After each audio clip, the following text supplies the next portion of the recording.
اعوذ بالله من الشیطان الرجیم بسم الله الرحمن الرحیم.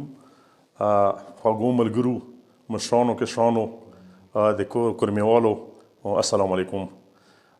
خبرې کوو ډېر مختصر د احساس سروې حوالې سره. NSCR سروې هفته یې موجوده کوم لیسټینګ شروع دی.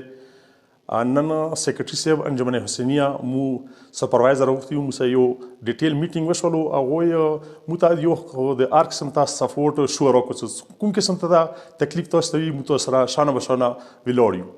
او دویمه خبره دا وکړه چې اگر چې تاسو کوم کار دی دا ډېر ښه روان دی، ډېر طریقې سره روان دی، خو تاسو نه مو دا امید ساتو چې انداسې کوم انومریشن کیږي هغه کې به تاسو بټ چل کار برپور حساب ورکړئ واخلئ.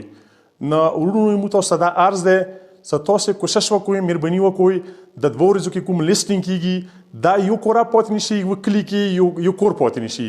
بیا چې دینه ورسته کومه سروې د انومریشن سوتیایي احساس سروې کې هغه نه یو بچای، یو ښځه، یو نر هیڅوک پاتې نشي. ویلې چې د علاقې څوره پروګرامر سي، څوره بجټر سي، چیر سي، هغه د ابدي حوالې سره سي. نو مهرباني وکړئ دې پروګرام کې به ډېر بډ چارکار حصہ واخلئ. وما علینا الا البلاغ. تھینک یو.